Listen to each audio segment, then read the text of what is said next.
Good evening. Who would be a businessman turned politician in British Columbia today? Get hectored and criticized for all kinds of alleged or perceived conflicts of interest. And that's one of the things that Premier Vander still faces. But first, here's Ted with the rundown.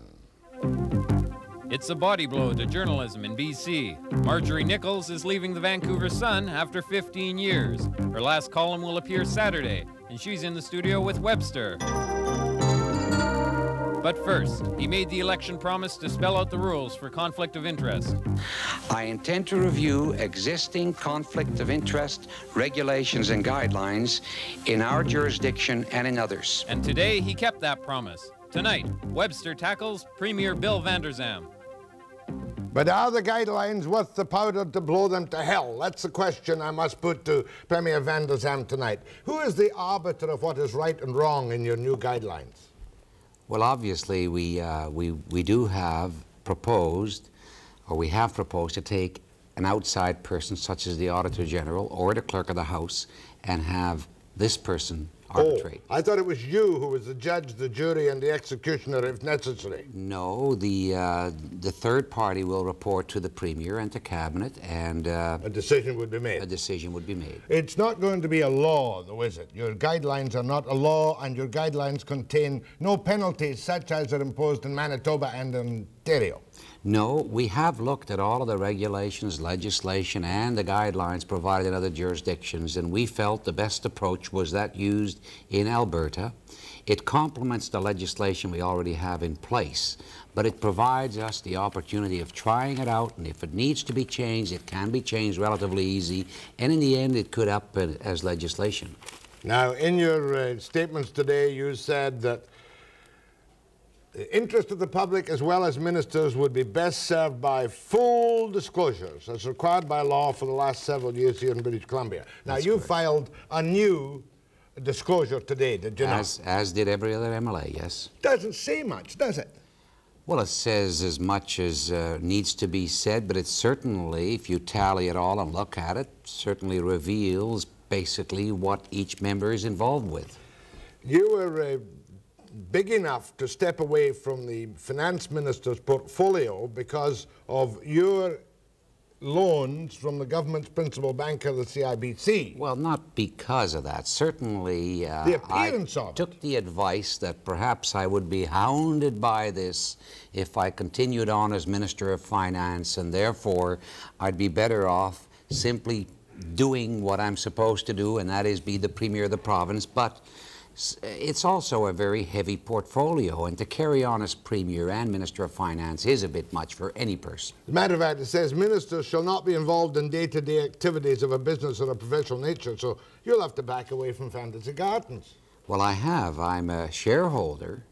It's been a family business for a long, long while, but I'm not a director. I'm not in the management of it. I'm not an officer of the company, and this is contrary to the guidelines now, of course, in any event. Good. Are you going to live there? Yes, I live there. You've got your new condo built already? I do, yes. We have a suite in the little village at Fantasy Garden World, and we're enjoying it very much, although I'm not spending as much time there as I'd like, but I get home weekends, and certainly we enjoy it. Full disclosure. There are no amounts against your indebtedness to CIBC, Royal Trust, Canada Trust, Yorkshire Trust. Would full disclosure really not add the amount you owe these big banks, especially CIBC? I suppose all of that could be determined. I suppose this information, for the most part, whether it's that or the number of shares one holds in a company, is available for anyone that wants to search it out. But no, I don't think this needs to be spelled out. I don't think you need to reveal your soul and all of your dealings to everyone simply because you've taken on the position of being a minister in government. We don't want to eliminate people that are business or capable and used to making decisions from the process. So you now feel that by your actions in turning over your interests to Lillian, right? Yes. That you are now free of all appearance of conflict of interest, even though you do owe the government's principal bankers $5.some million. Well, I don't know if that? that's what I owe, but what you owed the last time I don't know asked if you. that's what's owed by Lillian and the company, but definitely there's no. Listen, if I had gone to the bank after I became the premier and said, "Give me a loan now," I suppose that's one thing. But I've been dealing with this bank for 30 years, so you know, how should this all of a sudden change? I don't think that's fair. Anyway, as long as you're clear, your conscience is totally clear on your long-time association, even though they are the government principal bankers, yes, who could benefit or otherwise from dealing with your government. I suppose they benefit from dealing with the company I was with or with the government. Sure, but I that's can the say role you're of the bank. sensitive to the issue and the appearance of it. I'm sensitive to the issue and the appearance of it, and I appreciate that perhaps serving as a Minister of Finance might not have been a good choice But as under Premier, those you feel you're circumstances. far enough back. Definitely, I have no worries about any conflict in that regard. Okay, blind trusts. A number of ministers have blind trusts. Are they now precluded by what you describe as the full disclosure procedure? Blind trusts are still permitted by the legislation. However, under the guidelines, we require that everything be made public, that all of the shares be revealed or all of the holdings be revealed publicly. You have a couple of good points in here. You've banned ex-ministers from dealing with their departments for certain periods of time. Dealing with government on any issue they might have been involved with, or dealing with government on any issue for at least a period of 6 months. Now, here's a very simple question. There's nothing evil behind it. If I hold a block of Macmillan Bladel shares and I'm in the cabinet, does it mean, according to this here, that I have an interest in it and must withdraw from participating in all decisions, say, about the forest industry? No. It doesn't? It doesn't, no. You know, we haven't yet found legislation anywhere that says you can't invest in this or you can't invest in that. And I suppose we could, any jurisdiction could start spelling out specifically which companies might be permitted and which won't. But most cabinet ministers, and perhaps they're not too appreciative of it now, probably have some holdings in brick and brick deals in mining and forestry and all of those things. Yeah, Waterland will be okay after February the 5th, even with his mining task force, because his 6-month limitation will have expired. I don't even know what exactly the date. I thought really that he had resigned back before. Well, anyway, the 6-month period must be more or less covered. That's right. Right now, Blind Trust public queries, the Auditor General will be available for public queries on conflict of interest. Well, the Auditor General or the Clerk of the House or some other person. I have had discussions with the Auditor General about this, and frankly, the Auditor General feels that he has to look at this very carefully because of the conflict that could be perceived because he reports to the legislature. So I haven't finalized just exactly who might best arbitrate in that particular instance. I'm disappointed there are no penalties, so not putting in regulations. It's just the same old guidelines. Well, little better guidelines. I suppose in legislation you can say you're out Do of this and you're out. cabinet or government, or there's a fine or a sentence to jail or whatever sorts of things. We don't have that in the guidelines, but the penalty obviously would be that you divest yourself of whatever it is that might be perceived to be a conflict, or you're out of cabinet. But it makes no difference. The changes have made no difference to what you regard as yours and Lillian proper status in relation to fantasy gardens. No, you know, if you wanted to cover every situation in legislation, you could never do it. And I suppose there has to be a degree of honesty with the people you elect or select for office. And if you have a dishonest person, they can get around anything, regardless of whether it's guidelines, Understood. legislation, or regulation. So there has to be a degree of trust. Before the program, I was saying you hadn't put your foot in your mouth for quite a while, with respect, deference, and humility. And then I look at a lead in a story, and I thought, that's what Bill Vander's enemies of old will say. If parents on welfare don't take jobs being fun for them, they could lose their kids. I saw the article in the paper this morning and I was shocked by the headline. Frankly, I don't believe this has ever been said exactly as it's been reported. It's, I'm sure, out of context, because really what what the history of this and what the intent of the program is to provide job opportunities for people to match up and not to force someone into some situation where in fact they would lose their children. But there's always the opportunity for the Ministry of Social Services to take children from a family that's not properly providing for the children. And I'm going to have Claude Richmond on Monday about it. I'm sure he'll If I he'll were truly a cynical observer, on the other side I would say, Vander, he's against... Remember him. Remember him. Yeah. He's not keen on sex education.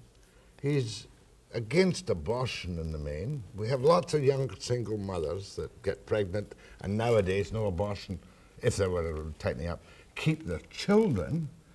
And here's Willie saying, on the face of it, or Richmond saying, you've got your single baby now, but if you don't take this job, we'll take your baby. See how you can be misinterpreting? Yes, I appreciate it. If I am misinterpreting absolutely. If you wanted to really do a hatchet job, you could, and people can. I just planted the seed for the hatchet job. I appreciate that. Thank you Bill very much. Vander, Premier of the Province of British Columbia. And he will be taking telephone calls. I have a couple of things, but we'll go into calls in the next segment, too, after the break.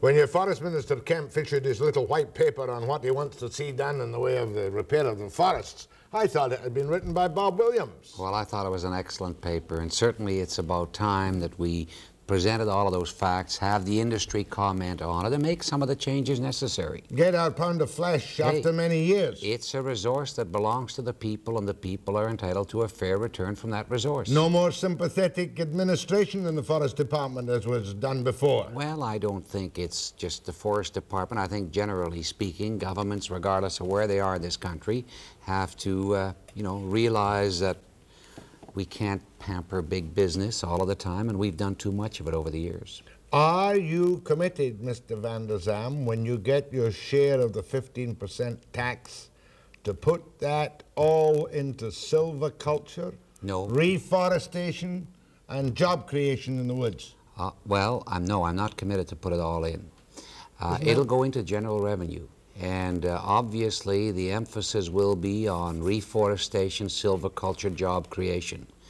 But if, on the other hand, it's a choice between a liver transplant, a heart operation, or some very necessary thing in the health field or in the educational area, then this may take priority. That could well be. And therefore, I can't commit all of the revenues to that one particular... Your priority is to patch up social services rather than to put that money back into the woods where it belongs? No, you asked me if there was a commitment to put all of the money back in. I'm saying I can't make such a commitment.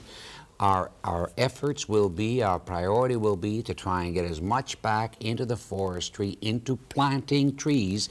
Incidentally, we wouldn't have enough seedlings right now to spend all of the money on planting in any event, but we will get into silviculture, and that again can't be done in 1 year. You need a good management structure in order to have an effective and efficient program, but that's where the priority will be. But there will be times when in fact we'll need to decide between a liver transplant or another 10,000 trees. And if it's saving a child's life over planting 10,000 trees, the choice won't be too difficult. It'll be saving that life. But you could do that with any of your monies at any times. Well, but... I mean, it's really quite, what's the word, sentimental. But it's hardly practical, is it? Because you could do whatever you want with your revenues if you want to increase the number of transplants of this and that and the next thing.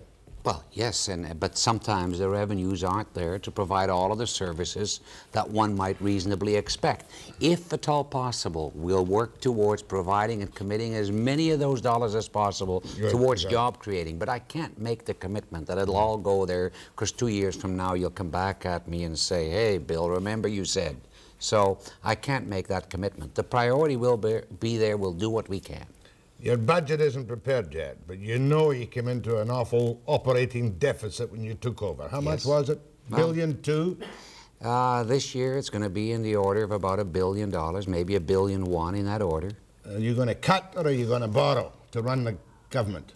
Well, that decision has not been made, and I cannot tell you for sure now whether in fact we can hold it, whether we can cut. I can almost guarantee you we can't cut it. We may in fact end up looking at having to increase it, but hopefully not. But when we and as we develop during the next several months a strategy for British Columbia, an economic strategy for people, getting them back to work, it may require us to put some dollars into places that we haven't thought of yet. Well, just for the benefit of many NDPers watching, you're not going to do what was done by your predecessor and announce a sweeping restraint program or anything. No, quite the contrary. We're going to look at all of the programs and see where improvements can be made immediately, and education certainly ranks high in that.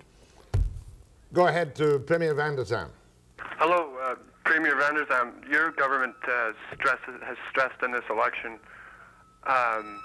economic stimulation. That's correct.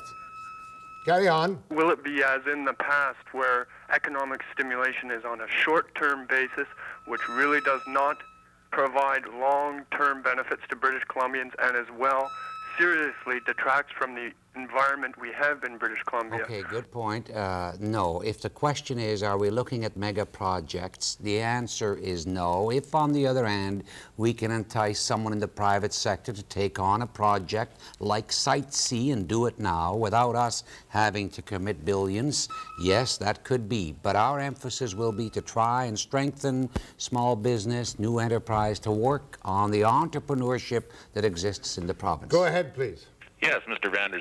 Yes. I would just like to know, where does your government stand on putting the people of BC back to work instead of on the welfare lines? Well, we're making every effort, but basically what is required is for us to create a climate in BC that really welcomes new industry to establish, and that also encourages our own people in the various communities to start new businesses or expand on what they have. And you'll see much of that during the next 6 months to a year. It can't be done overnight, but you'll see many moves exactly in that direction, and some will cause us problems in the short haul, but in the long term, we'll come out great. Well, I really hope to see that this does happen in the short future, because I'm really tired of being unemployed. I don't blame you. Thank you very much. What did you think of Premier Peterson of Ontario complaining loudly and bitterly about legislation to make monetary centres in Vancouver and Montreal? Well, of course, we expected this from Toronto. Already in my meetings there a few months ago, I could see it coming.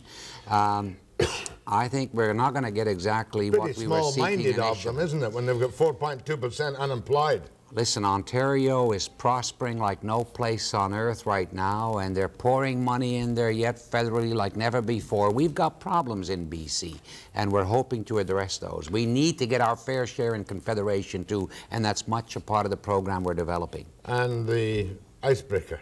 The icebreaker is a part of that. We did have the best bid. There are problems with the bidder. With the financing of it. But we can work that out, and we've promised to participate if need be. Go ahead, please.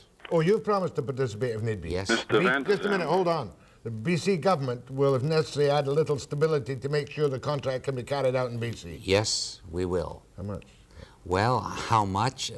We haven't talked numbers, but if bonding is required, or if perhaps we might help in some other way, we would be prepared to do so. This happened just lately? It happened in the last several weeks. Go ahead, please. Mr. Vander. Yes, sir. I came across that report in the province today. Yes.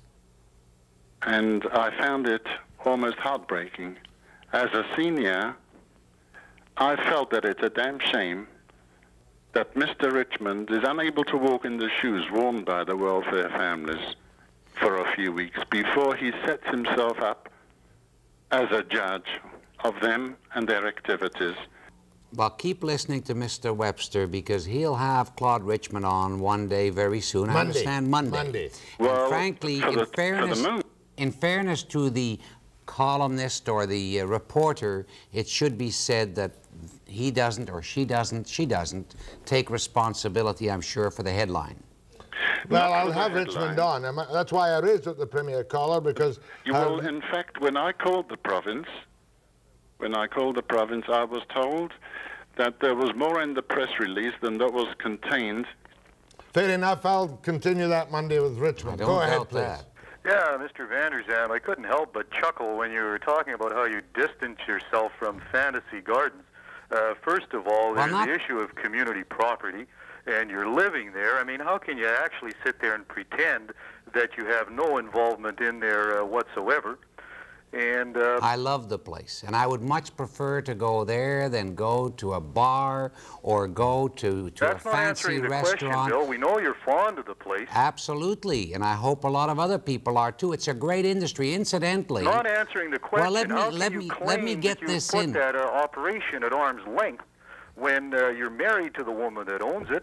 And surely the problems that Sinclair Stevens has been having ought to send out a red flag for you to be cautious and to move much further away than you have. listen, I want to answer that, Jack, because, you know, I want to make it very clear to the gentleman that you can't ever provide legislatively a situation that'll cover all circumstances. I've been married to Lillian for 30 years. He would have me leave her. I would leave my job before I left Lillian.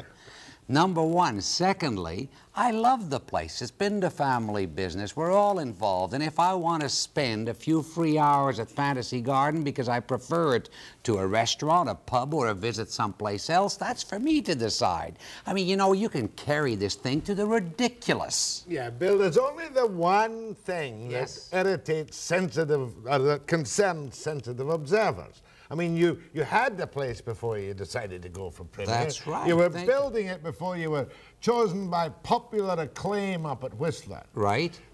And you stepped away from the finance ministry, I think sensitively, but you can still and will still be accused because you have a big loan with the government's principal bankers. I mean, that's the one thing which will ride for some time.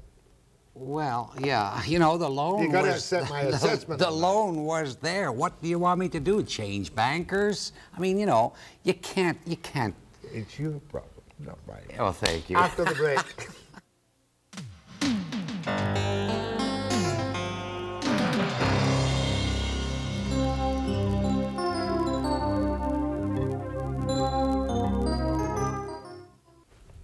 Yeah, and the other thing, of course, is when you agreed on that free time you get somewhere, that maybe welfare cases should do volunteer work, 20 hours a month or something. I haven't even got money for bus fare. No soles in their shoes. You don't want welfare people to work for welfare, do you, Mr. Premier? To work for welfare. Well, I would much prefer people work than be on welfare. But I'm trying to get you into the 20th century, Mr. Premier. Now, you don't want people to work for their welfare checks, do you? No, not unless, in fact, it's a reasonable alternative. I don't think you can make a blanket statement like that without getting all of the detail. Go ahead, please. Yes, Mr. Vander, I'd like to ask you what your government's plans are to look after the backlog at the WCB in Richmond. I understand through a member of my family he has a severe problem there that they have a backlog claim there, and he's been having problems with it for years and years and years. Mr. Webster and Mr. Jackson at that station know what I'm talking about. Oh, yeah, we know all about that, but Yes. I see you gave it to a politician, the job. Yes, we have just, as of yesterday, again appointed 3 people to deal with the backlog or to help deal with the backlog. So we're trying to get the people, the backlog is tremendous. We're trying to address it. It's definitely a priority. As a matter of fact, not only are we addressing it by appointing further people to help carry the load, but the chairman has also been told that as a priority by June 30th, I believe it is, he must have some solution in, Who's this, Nielsen? in dealing with it. I Mr. thought Jim that was Nielsen. February Jim 28th. Nielsen, thank you. Go ahead, please. Yes, Jack. I'd like to ask Mr. Vander Zalm, with regards to our coal problem that we have, we've are under the understanding that Ontario buys an awful lot of coal from the United States. Yes. And this coal, of course, is used in making of steel and certainly an awful lot of other products. As a matter of fact, if Ontario bought all of their coal from BC, we'd have no surplus at all, and we'd put thousands of people to work. We do that then. We have, no, they're buying it from Pennsylvania. I made a trip to Ontario about a month ago. I met with the Premier. We discussed this at length. I also met with the hydro authorities there. There is an opportunity for us to perhaps get into that market. It'll require some changes in the freight rates. As you're aware, the freight rate coming from Ontario to British Columbia is one thing, but the freight rate from British Columbia to Ontario is something else again. It's much higher. So this needs to be addressed. And the federal government is aware, and I expect there'll be some announcement in the not-too-distant future on that particular point, and hopefully then we can negotiate something with Ontario, but right now they have commitments going to at least 1992, so it won't happen instantly. Yeah, but the thing that hurts British Columbia an awful lot, though, Bill, is the fact that we have to buy our steel from back east, from Ontario. We can't buy it from Japan anymore, where we could get it much cheaper, and we could also have more employment in the construction business if we were to get our steel from Japan and not from Ontario. Fair enough. That sounds logical. Oh, not only is it logical, the gentleman's hit upon another problem. We're not being treated equitably in Confederation. There's no secret. They want the railways to run on their own dollar nowadays, and it'll be tough to get any freight rate concessions. But then it should be so both ways. Go ahead, please. Yes, Mr. Premier, on your conflict of interest guidelines, I'm wondering if there's anything in them that states that would prevent the unseemly display right now of the Tech Corporation appointing your predecessor to their board of directors not 6 months after he's out of the job. Here's a man who budgeted $1.2 billion of our tax-paying dollars to the wrong hole in the Northeast, and now they've turned around that very corporation and they appoint him to the board of directors. Is there retroactivity, or is there anything within your present guidelines that will state that anyone who has been in a senior position within government will not be appointed to boards with which the government or government involvement has been involved in for at least 2 years? I think it's a disgrace that they're being appointed to that board. You got your point. Unseemly as hell. Retroactive? Well, it's retroactive, and certainly my predecessor as a member of that board could not in any way lobby government on anything that he was involved with, and I think perhaps as Premier he would have some difficulty because he's probably been involved in most all of those things. So he could not lobby the government or its members in any way. Do you not think that there should be at least a 2-year limit like in the federal government? Well, you mean... well, a 2-year limit on being or working for companies that have had dealings with the provincial government. They have a 2-year limit in the federal just a government. second. There is no limit in this. There's no limit. A minister who leaves that office shall not make representations to government in relation to any specific ongoing transaction or negotiation to which the government is a party and of which the minister had charge. That seems to be an endless There's no limit. Endless. Thank you. Good question. Go ahead, please. Yes. Hi, Jack. Hi, Bill. Hi. I would like to find out what you plan on doing about the anti-abortion and that. I mean, everybody knows your personal view, and I would like to know what you plan on doing about it on, the government level. Well, what I'm saying is we have a federal law, and the law must be upheld. The law provides that an abortion might be granted under certain circumstances, and the decision is made by a committee at the hospital level. There's no provision for private clinics, and I heard it said by Dr. John O'Brien Bell that he would perhaps consider private clinics, pardon me. He didn't say private clinics. But, that's the difference. Canada's supposed to be a free country. I mean, if the government starts governing our own bodies, what's the point? Well, there's an even better point. Just a minute. You see, therapeutic abortion is not universally available in the province of BC. All the abortions are done in 5 or 6 hospitals, and women are put to great inconvenience who want abortion, and they've got to come to Vancouver, Victoria, Kelowna, whatnot. It's not fairly applied on a Charter of Rights basis, but you don't want to extend abortions, do you? No. Fair enough, we'll leave it at that. But, the point the lady makes, see, this often, we hear this said very often, it's my own body, I can do with it as I please. Of course, the argument from the pro-lifers is that it's the baby we're dealing with, so we don't want to get into that debate. Many of your cabinet are pro-lifers. Have you made a count? Quite a few, I'll bet. Vander, Zalm, Duick, these are the only 2 I've spoken to Well, so far. I'll bet you there are a good number of them. Probably a majority of them. I would think so. Must get a count. Go ahead, please, from Kelowna. Yes, Mr. Vander Sun. Yes. First of all, may I congratulate you on your new appointment. Thank you very much. And secondly, I'm a newcomer to BC, and I have a question for you re the Medicare. Uh-huh. My influence, I am originally from Quebec, moved to Alberta. What's your question, ma'am? And what I would like to know is, what do you plan on doing as to your changes in the Medicare system? It seems so antiquated. Well, you got to be specific. Well, first of all, on the $10 charge and the emergency... Oh, yes. Remember, You're under a federal arrangement whereby you collect a lot of money if you stop making these charges, right? Yes. What's the deadline for that, do you remember? March 31st. Are you going to meet the deadline and get the federal monies that have been held back because of these deterrent fees? I would guess so. Good. Thank you. That answers the question. I don't know what our other complaints Although, are. mind you, that's not without its problems. Frankly, I think the federal government, so if you want my opinion, yeah, sure. I think the federal government is not being realistic about all of this. Healthcare costs are skyrocketing. I think we'd all be better off if there were some deterrent fee.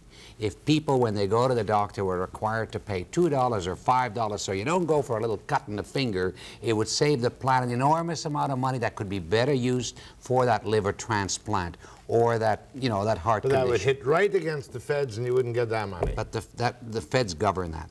Yeah, but you've always been in favor of deterrent fees, haven't you? Yes, I think it's good to have some small deterrent fee, but that won't be. Okay, another call, I think. Go ahead. Oh, it's the wrong one. Go ahead, please. Mr. Vander. Yes?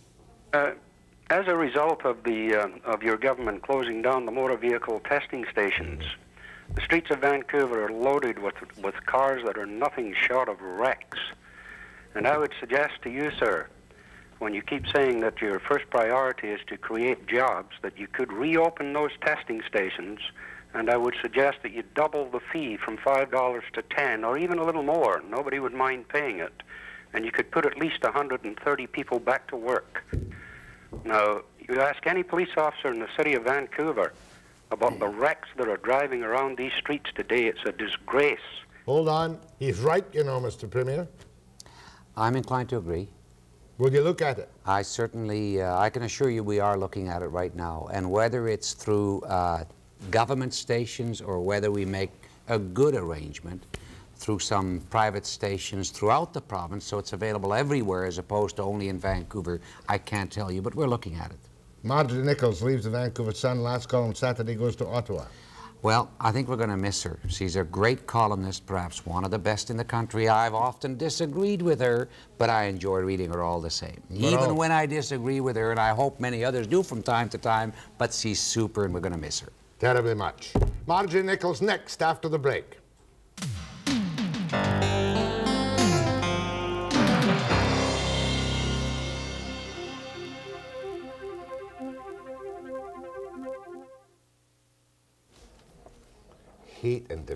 I hate interviewing good friends. Why should I interview Marjorie Nichols when the first time we met was during the War Measures crisis in the press gallery in Ottawa, and she humiliated me beyond measure. Is that not correct, Ma'am Nichols? Jack, I'm almost speechless because of your modesty. In fact, this Mr. Webster, I had heard of you by reputation. I had never seen you in the flesh. Lots of it to see. Well, there wasn't quite as much then, but there were very few other changes. Came bouncing into the press gallery carrying a 100-pound tape recorder, slapped it down and said, I've been interviewing this guy named Jean Marchand, and he told me how many members of the FLQ there were. Is that news? And I looked at you as though you had two heads and said, is that news? I mean, that was the biggest news that we were waiting for in Ottawa. But in fact, I just interviewed Marchand in the Skyline Hotel. I'd come in from Britain to cover this damn thing. And he gave me such a load of stuff. And he said there was 3,000 or 4,000. Frapp was a front for the FLQ. He said that there were 5,000 members of the FLQ. He was wrong by about 1,000%, but nonetheless, he said that. But when I knew I had a story, and I'd fed it down the line to NW, and then when you had it, you went, oh! The only time in my entire career in Canada that my name was in every paper in the country in both languages. Well, there you go. Marjorie, your many friends and some of your enemies. Yeah, you've got enemies. Very sorry to see you leave Vancouver. When do you finish at the Sun? I'll write my last column tomorrow. Tomorrow. When and where are you going, ma'am? I'm going to the Ottawa Citizen, where I will be writing a national political column. Now, it's not, this is hardly, the beginning of a new life. I'll be working for the same corporate entity in any event, Southam News, which owns the Ottawa Citizen as well as the Vancouver Sun.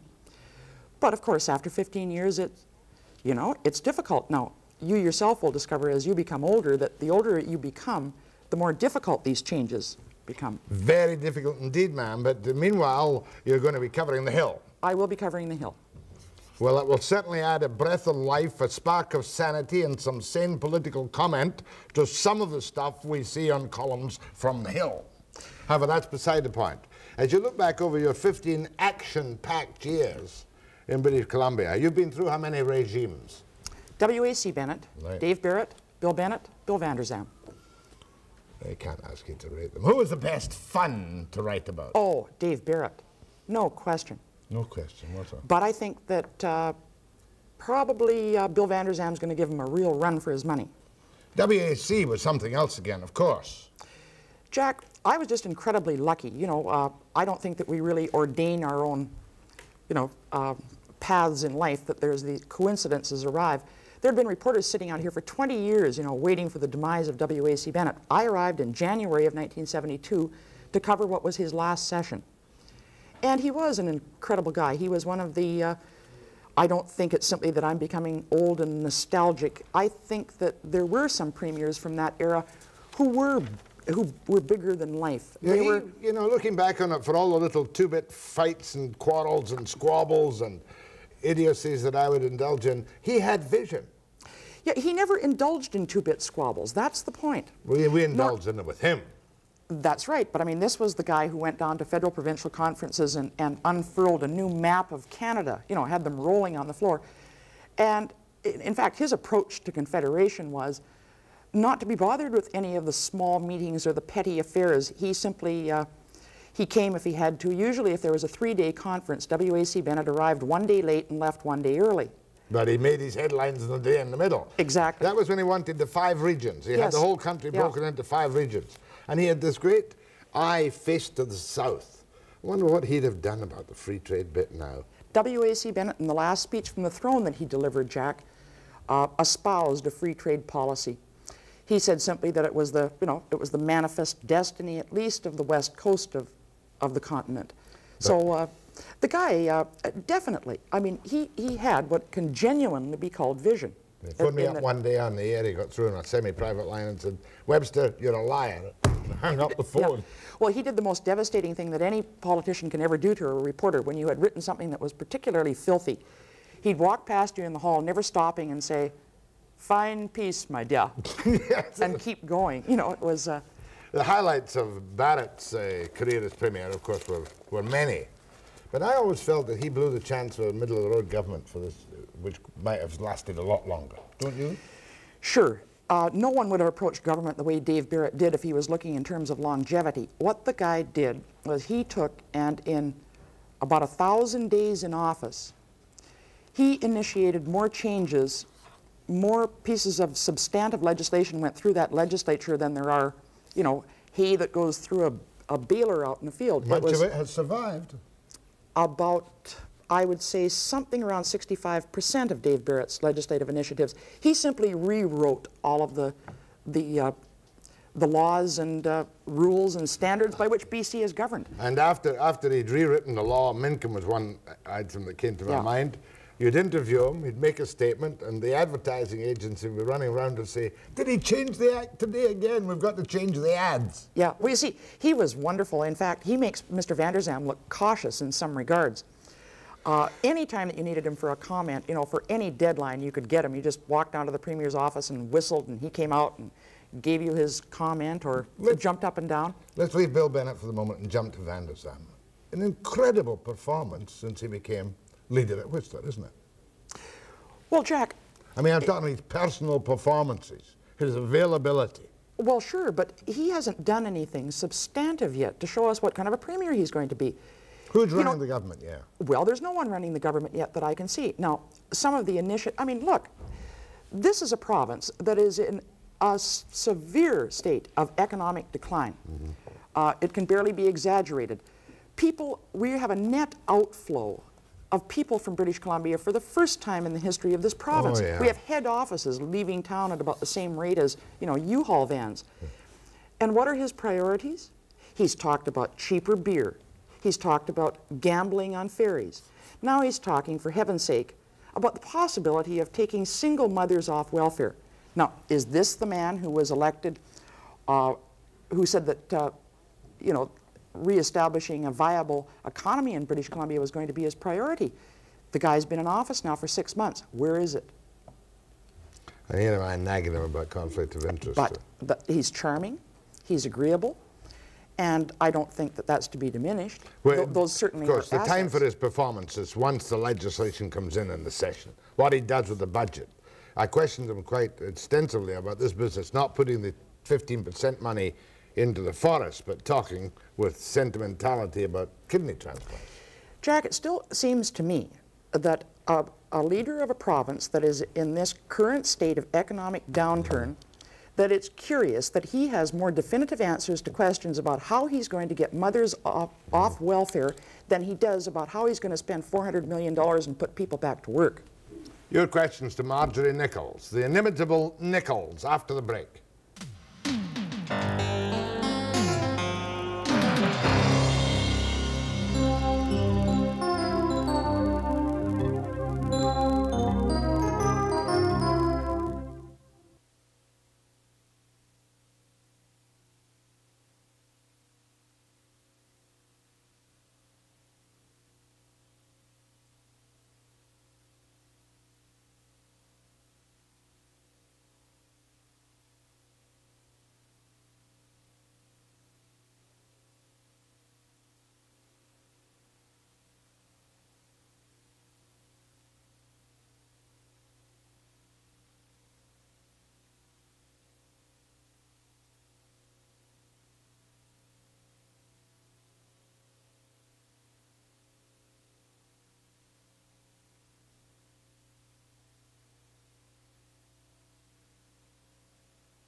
Marjorie Nichols isn't going off the face of the earth or anything. We will see a lot of her from Eastern Canada. But first of all, I want to show you, Marjorie, my favorite picture ever taken of you. There you are. Look over. See that? Well, Nichols stands on guard for thee. That's what, 10 years ago? Well, no, that's about 13 or 14, and I won't tell any stories out of school, Jack, but as I recall, I had a very high-priced broadcaster assisting me. I think we'd been out to a very long lunch and went down to the studio and had that taken. As a matter of fact, you didn't want to have it taken, and I prevailed upon you to have it taken. It's the best picture I've ever seen taken of you. How'd you like to talk to some of my listeners? Well, I'd love to. Some of your fans. Well, you never know. You never know, do you? No. Go ahead, please. Bon voyage, Marjorie. Well, I thought we were very lucky when Alan left to the east, and I'm glad that you're going back now, and if you could take Keith Bradbury with you, we'd have a triple hitter. I hope Keith had that. Well, I don't mean to pass on any rumors, but there's a rumor going around, of course, that they're going to try to entice Jack Webster to come east with the rest of us. Impossible. They couldn't handle Jack back there. Oh, well, that's why they want him. Nichols following Keith Bradbury. That was a good call. Go ahead, please. Marjorie. Yes. So happy to say goodbye to you. That was. I'm going to miss your hyperbole so much. I'm going to always remember your time on The Journal when you mentioned about the fact with Alan Garr, I believe that you said at the election that Mr. Bennett was going to go and run away and hide, was your comment at that time, and let somebody else run it. But you have perfected it now to the nth degree, and I'll look forward to reading your column in the Vancouver Sun. Thank you, I think. Thank you. I'm not sure about that one either. I put him down as doubtful. Go ahead, please, from Victoria. Yes, I just have one question for Ms. Nichols. I'm wondering if she thinks that Mr. Vander Zalm's performance is ever going to improve and if he's ever going to get off the back of the social services, plural. Well, yeah, that's what I was saying. I find his priorities curious because Mr. Vander Zalm, and I know that he had chats with Jack. I chatted with him, in fact, before he had made the announcement that he was going to run for the leadership of the Social Credit Party, and he said to me at that time, he said, you know, you have to be out of your mind to want to be the leader of this province. He said, look, things are bad now and they're going to be worse after Expo. He said, it's going to be just, you know, grim slugging for any premier to try to get us out of our economic doldrums. But he's been sitting here. I expected him to be a, you know, a whirling dervish, that he'd have a proposal a moment for some way to upgrade us economically. And in fact, what we've seen so far is a reversion to the Vander Zalm of old. This is the same guy. I admit that he does it with a little more finesse than he used to, but this is almost take a shovel and go and pick. It's, as you point out, we've got to give him till the session. Sure. In fairness, he has... the honeymoon must be over. Go ahead from Kamloops. Marjorie? Yes? I'm a newspaper man, 36 years, and I have always paid my $7 a month for the Sun, and I was thinking of canceling it, but Archie MacDonald and Paul St. Pierre might save me now that you're gone. I have one question. I recall watching you on I think it was a question period thing after the lawsuit with Bill Bennett, and Bennett said to you, do you want to say it again? I'll just hang up, and I'd like you to respond to it. Thank you very kindly and for all the good things you've done, and you're a great reporter. Well, thank you for the call. Now, I don't want to leave the impression that I've been sued so many times that I can't remember which one he was talking about, but I can't, in fact, but I have never been... successfully sued. As Alan Fotheringham used to be able to say, I have never been successfully sued. Go ahead, please. Hello, Marjorie. Hi. I, for one, am going to miss you. I've enjoyed your writing. I may not have always agreed with you, but I've always enjoyed your point of view and your challenge to my thinking. And I wish you all the best in Toronto. I have one question, and that's regarding what's your opinion of the moves that Mr. Vander Zalm has made to wit on minimum wage? Well, I think that I think we'd have had an increase in the minimum wage no matter what happened in the election or no matter who was elected the new leader of the Social Credit Party. Do you think it's enough? I mean, is it realistic? Well, I'll tell you what. I don't know the answer to that question until I find out what he's going to do in this new welfare policy. Now, that's a winner. That's a winner. Leave it for the moment. I want to get a few more calls in. Go ahead, please. Yeah, Marjorie, I don't know if I'm going to miss you or not, but I do have a question for you. Shortly after the election, you wrote that Bill Vander Zalm had suckered all of us. What did you mean exactly by that? If you had been suckered, shouldn't you have been bringing out a lot of his past statements and his past record in your columns? You were rather ambivalent as to whether it was going to be Bill Vander Zalm or not, but you said that the public and yourself had been suckered. I'd like a clarification. Well, you see, we saw a new Bill Vander Zalm who came on the scene, and I have always taken the position, I always will. I know that there are people who tell me I'm wrong. They say, look, if a guy does something when he's 5 years old or when he's 15 years old, that will be forever a part of his record and his character. I don't believe that. I never have. I believe that conversion is possible in any human being, no matter how ugly or indecent they've been in the past. And just one other thing. What do you think about all the number of fundamentalists that he surrounded himself with in that cabinet? Well, he told me tonight the majority of his cabinet are probably pro-lifers. Sure. I'd say that's his choice. It's a democracy. He can appoint who he likes to the cabinet. It's up to you to fight it on the issues. But, you know, there was a strange thing that happened. Mr. Vander Zalm, unlike other leaders, didn't hand-pick the candidates who were sitting around the table with him. He was stuck with them. He was stuck with what he has. Now, I've got time to... How much have we got? A few minutes. 15. I want to say on behalf of your many friends and your many admirers that we're sorry to see you leave the Vancouver Sun. And we shall be in close touch, of course, and we shall watch your activities on the national and the Ottawa scene with the greatest of interest, warmth, and admiration after the break.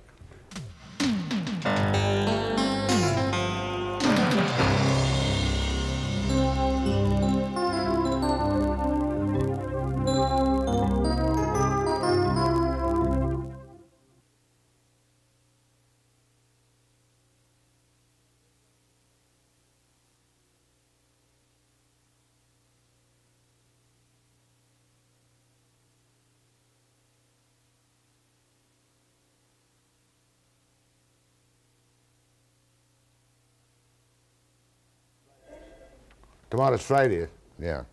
Tomorrow I've got the former Archbishop Primate, I think, of the Anglican Church in Canada, one of the eminent persons group on the South African Study, World Council of Churches, Ted Scott, and I have wee Davy Crombie, the Secretary of State and the minister responsible for me, multiculturalism. 5 p.m. Stay tuned for Tony and the News Hour.